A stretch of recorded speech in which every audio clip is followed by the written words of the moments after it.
Attention, attention quand vous revendez votre voiture. Je sors de la gendarmerie là. D'habitude, je vous dis attention quand vous achetez une voiture. Là, c'est attention quand vous revendez une voiture. Donc, j'ai revendu une voiture en septembre dernier.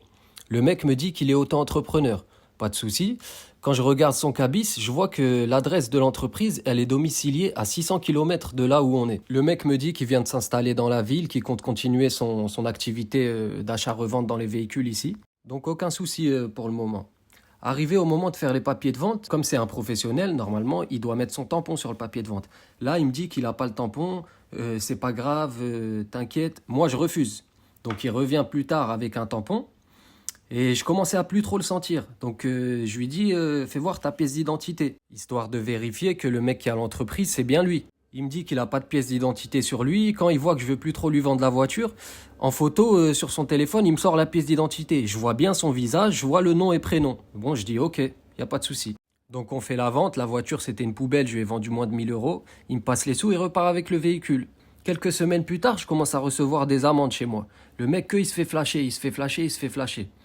Donc moi, je conteste via les papiers de vente, etc. Et quelques semaines plus tard, j'ai la gendarmerie qui vient chez moi. Ils me disent oui, on cherche un véhicule qui a votre nom, une Mégane, etc. Moi, je leur dis mais je l'ai vendu il y a plusieurs mois, c'était en septembre. Ils m'ont dit bah écoutez, venez à la gendarmerie avec tous les papiers nécessaires et puis vous nous expliquerez tout ça quoi. Donc j'y vais. Déjà, je me disais c'est bizarre que la gendarmerie vienne chez toi pour des excès de vitesse. J'y vais, le gendarme, il me dit quoi? En gros, la personne chez qui j'ai contesté, le mec qui a soi-disant acheté la voiture, il appelle lui aussi la gendarmerie pour dire que c'est pas lui, il a jamais acheté cette voiture. En gros, il se fait usurper son identité. Et moi, j'ai vu la pièce d'identité du gars avec le même nom et prénom et sa photo. Donc, est-ce que lui, il usurpe vraiment l'identité d'un mec qui a le même nom que lui, qui a une auto-entreprise?